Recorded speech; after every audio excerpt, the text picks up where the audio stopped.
திருமணம் அப்படின்னு சொன்னாக்கா அது ஆயிரங்காலத்து பயிர் அப்படின்னு சொல்லுவாங்க.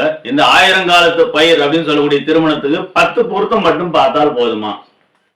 இந்த 10 பொருத்தம் அப்படின்றத பார்த்தா மட்டும் போதாது. அதுதான் பதில். வேற என்னெல்லாம் பார்க்கணும்? ஜாதக கட்டங்களை முதல்ல மைனூட்டா பார்க்கணும்.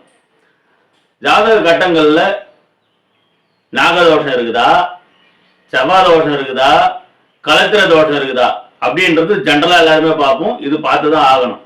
இது பார்க்கறதோட மட்டும் இல்லாம சஷ்டாஷ்டக தோஷம்னு ஒண்ணு இருக்குது, அதையும் பார்க்கணும்.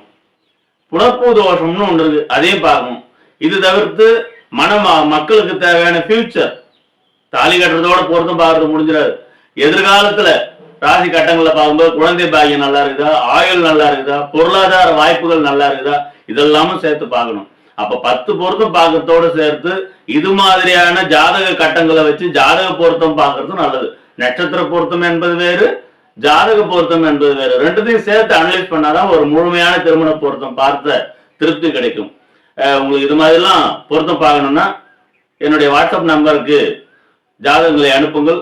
தெளிவாக ஜாதகம் பார்த்து தருகிறேன்.